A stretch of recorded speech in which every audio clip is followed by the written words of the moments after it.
74 years na ako dito. Lahat ng administrasyon na daanan ko na.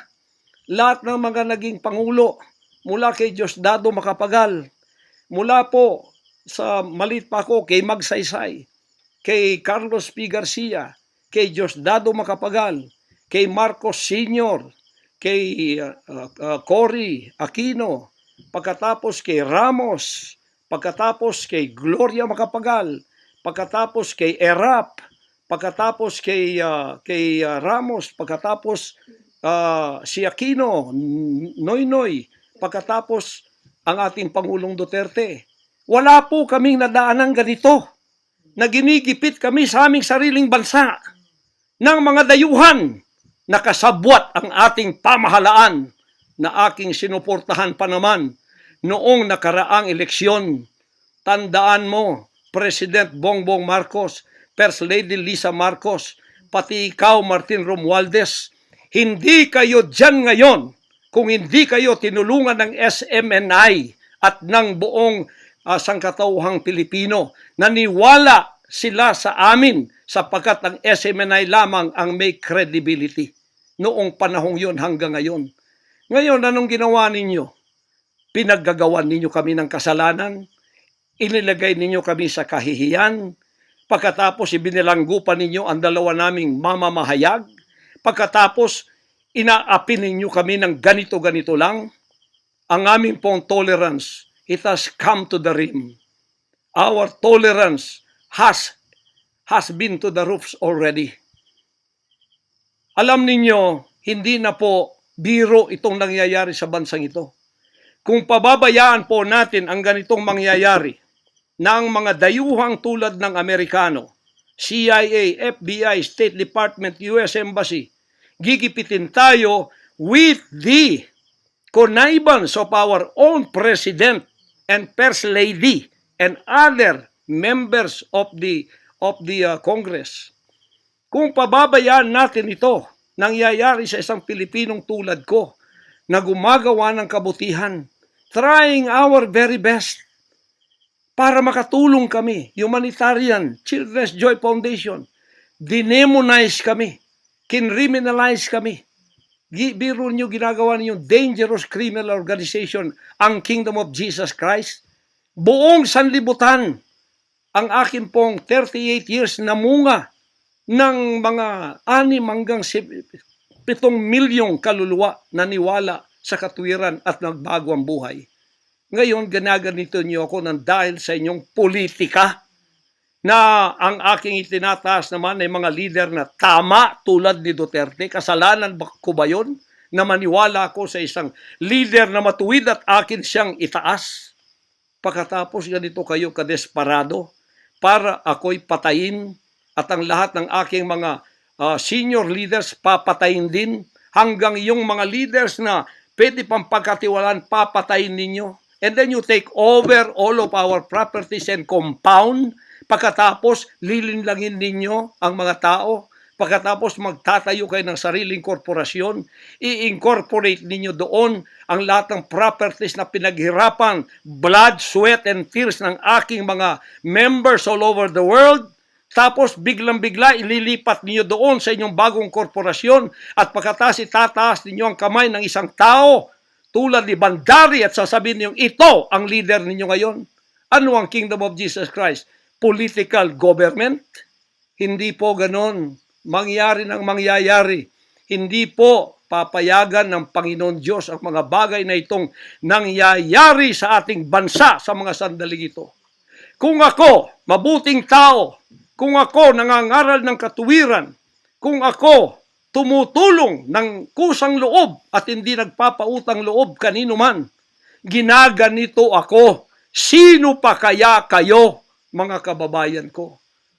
Bumukas na po ang mata natin, magkaisa na tayo at alisin ang evil administration na ito na siyang ginagamit ng masamang espiritu upang ang kadiliman ay bumalot sa buong bansang Pilipinas. Alam ko, mahal ninyo ang Pilipinas, mga Pilipino. Naghihintay lang tayo ng tamang pagkakataon. Meron pa bang ibang pagkakataon? Tingnan niyo nangyayari sa Kongreso. Tingnan ninyong korupsyon. Tingnan ninyong droga. Mismong ating presidente, mismong kanyang pamilya, inakusahang druggists, inakusahang mga drug addicts. Wala tayong ginagawa. Mismong Pangulong Duterte na nagsabi niyan. Mismong naririnig natin araw-araw, durugista siya. Pagkatapos, kami pa ngayon ang inaapi-api sa aming paglilingkod. Pagkatapos sila ay mga kriminal na nakaupo dahil may kapangyarihan. Kami ngayon ang liligwakin nila. Hindi ba yan karumal-dumal sa harap ng ating Panginoon Diyos? Hindi ba yan ay isang pamamahalang hindi tama? Si Nebukadnezar, pinakain ng damot, ginawa siyang hayop. Ang kanyang anak si Belshazzar, nakakita ng handwriting on the wall. Pagkatapos, inalis ang kaharian sa kanya at ibinigay kung sino ang magiging matuwid na haharap sa Panginoon Diyos. Anong tingin ninyo sa akin bilang pastor? Dinemonize. Ang reputasyon ko pinagsisira. Ngayon, hindi na ako buhay. I am a living dead. Kung wala ang Panginoon Diyos sa akin, pinatay na ako sapagkat lahat ng gadgets nasa sa kanila. Lahat ng gadgets ng Amerikanong yan nasa sa kanila. CIA, FBI, at sino pa ang kanilang mga galamay dito na pinagbibili na nila. Ako, hindi ako drug lord. Ni minsan hindi ako nakatikim ng droga. Mulang-mula pa, inialay na ako ng aking ama na maging isang ministro ng banal na kasulatan. Hanggang ako'y lumaki, hanggang ako'y naging 74 years old, hindi ko po na-enjoy ang aking kabataan sapagkat hindi ako nagliwaliw. Ako po'y nangaral. 50 years na akong nangangaral. 38 years in the kingdom ministry. Ni isang sigarilyo hindi tumama sa bibig ko. Ni maliit na bisyo hindi ko pinasok.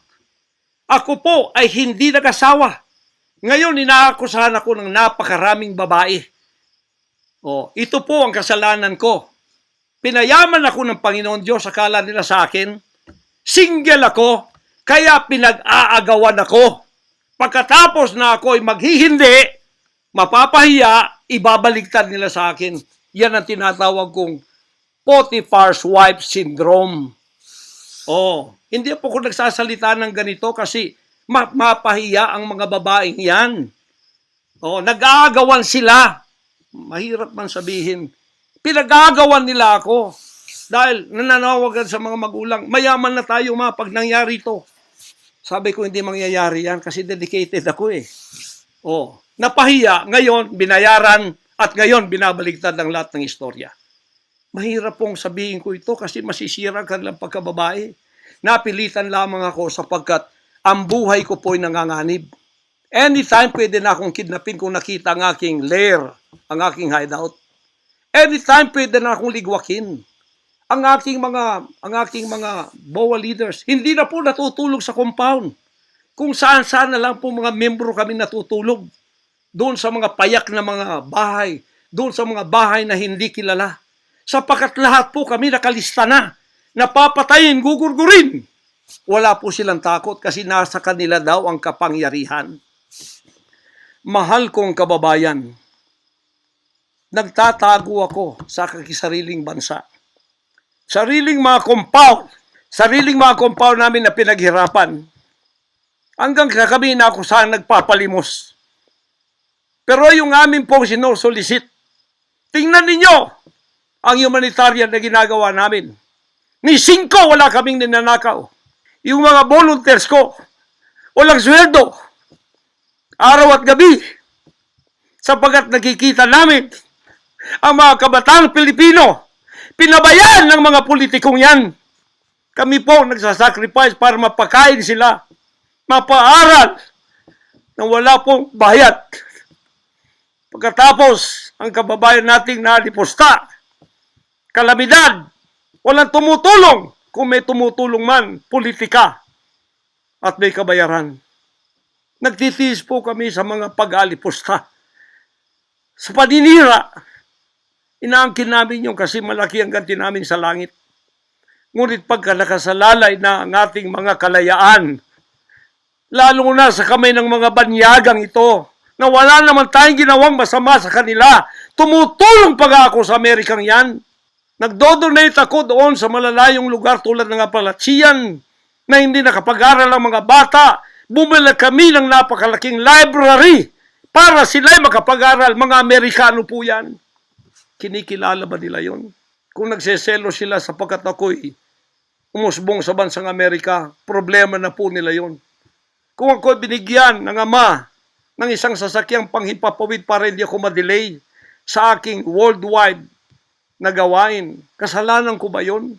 Kung ako binigyan ng pampalipad na helicopter dito para mapuntahan ko lahat ng aking satellite sa buong Mindanao, Pilipinas, kasalanan ko ba yon?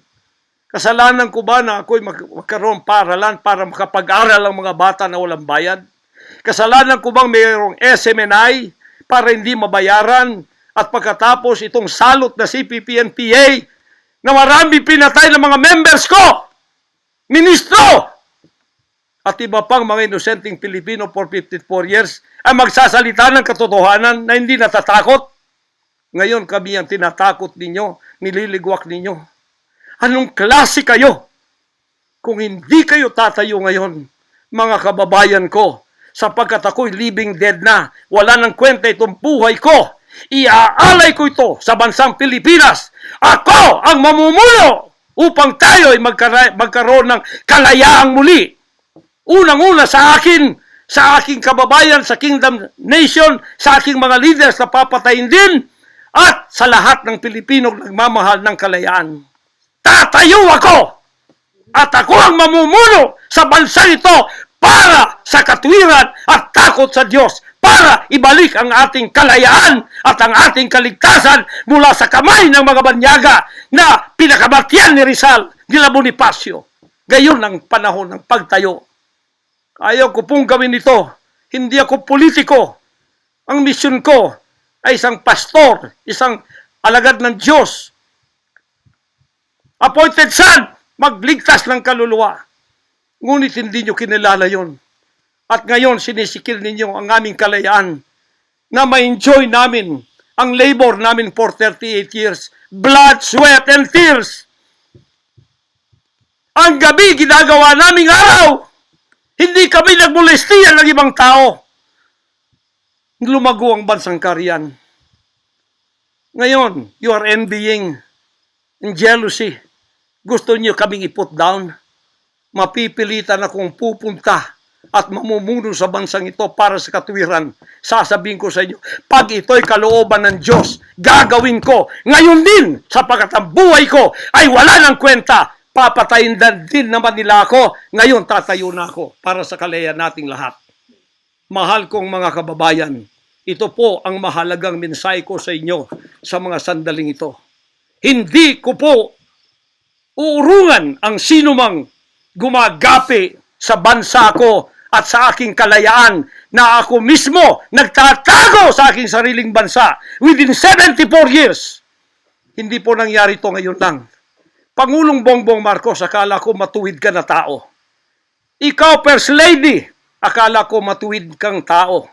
Totoo ba yung ginagawa ninyo riyan na meron kayong mga sex orgies at meron kayong mga drug session na nagliligwak kayo ng drug, sumisingot kayo ng drug habang nagsesex orgies kayo? Totoo ba ito? Totoo bang kayo ay may mga session ng nagarkila kayo ng mga voodoo, expert from Africa, pagkatapos mga witchcraft sa India, at ang inyong session Martes, at pagkatapos Biyernes dyan sa Malacanang upang inyong aswangin, i-witchcraft ako, Vice President Sara, at Pangulong Digong, at ang lahat ng tutol sa inyong paglilingkod. Biro ninyo, naging demons na kayo. Nag-devil worship na kayo kung totoo man ito. Nag-devil worship na kayo kung totoo man ito. Para lang kayo ay manatili sa kapangyarihan. Para lang kayo ay humawak ng aming pera ang hindi ninyo pinaghirapan. Kami po ay nagbibigay ng taxes. Lahat ng aking kingdom materials from China, may taxes lahat yan. Milyon-milyon ang aming binabayad. Ngayon, ginagawa pa ninyo sa amin ito? Matuwid ba kayo? President Bongbong Marcos, Lisa Marcos, makinig kayo. Totoo ba na gumawa kayo ng aksyon kasama ng FBI na ako ay nyo nang ipaligwak at binigay sa kanilang kamay? Kaya't sila'y gumagawa ng ganito with impunity sa aking sariling bansa. Kung ganyan ang ginawa ninyo, I will not honor you. I will not respect you because you did not honor me and you did not respect me. You are no longer worthy to be our trusted leader. Mabuti pa, hanggang maaga pa, Bongbong Marcos, Lisa Marcos, Martin Romualdez, bumaba na kayo sa posisyon. Mag-resign na kayo sapagkat hindi hihinto ang tinig na ito habang naririyan pa kayo. Mga kababayan, tatayo ako sapagkat patay naman lang din ako. Tatayo ako hanggang buhay pa, hanggang may hininga pa ako para sa natitirang buhay ko ay magkaroon naman tayo ng boses at magkaroon ng kahit munting kalayaan na lang mula sa mga banyaga na kasabwat ang mga makapiling Pilipinong ito na itinayo natin sa kapangyarihan, akala natin ay maasahan natin sila. Mga demonyo pala. Sorry to say that, but that is the truth. If that is not the truth, then tell me. And you cannot judge me. You cannot condemn me. I am dead already. I am a living dead in your book. CIA, FBI, State Department, USA. Gawin ninyo gusto ninyo. Ngayon na nakapagsalita na ako, lalantad na ako. Hindi na ako natatakot. Ako ay handa sa glorification. Kung ang glorification ko ay mangyayari maging glorified body ako, hindi ko tatablan ng bala. O kaya, tatablan pa ako sapagkat hindi pa nangyari yon. Handa na akong humarap sa mga bala ninyo. Basta't ito ay nasabi ko na sa social media. Huwag ninyong ligwakin ito para sa bansang Pilipinas ito. Mahal ko po kayong lahat. Pagpalain natin ang ating bansang Pilipinas. Pagpalain tayo ng ating buting Diyos. Pagpalain at ipigay natin ang lahat ng kapangyarihan sa Kanya. At tandaan ninyo ito, hindi mananaig ang kadiliman sa bansang ito habang may boses na ganito. Sumunod po kayong lahat at tayo ay magkaisa ngayon para itaas ang bandila ng kalayaan ng ating bansang ibinigay ni Rizal ang kanyang dugo. Ibinigay ng ating mga heroes ang kanyang dugo. Ngayon, itong mga slaves na to ay hawak ang liig nila ng mga banyaga at tayo ay ipinagbili na sa kanila. Hindi ako papayag hanggang ako'y may buhay at hilinga. Total, patay naman din ako sa inyong libro. Okay na ako sa buhay ko. Masaya na ako. Meron na akong accomplishment. Handang-handa naman ako pumunta ng langit noon pa. 50 years ago, I was ready to go to heaven because I have been there thousands of times and I saw my mansion there. Nandito lang ako para sa aking bansang Pilipinas, para sa kaligtasan ng mga kaluluwa sa buong sanlibutan. Yun lang ang dahilan kung bakit ako narito. Pero natatakot mamatay? Hindi po. Sapagkat ako'y nasa Kanya at siya'y nasa akin. Ano man ang mangyayari sa akin tulad ng aking amang si Jesus Christ, ipinako sa krus, ay handa po akong mag-alay na aking buhay sa isang worthy cause na sinasabi ko dito. Magandang gabi po, magandang araw sa inyong lahat. Hanggang dito lang, pagpalain tayo ng ating dakilang Ama. Sa Kanya lahat ang kapurihan at ang kapasalamatan at ang kaharian magpakailanman ay mananaig dito sa ating bansa at sa buong sanlibutan. To God, our Jesus Christ, be the glory forever. Amen.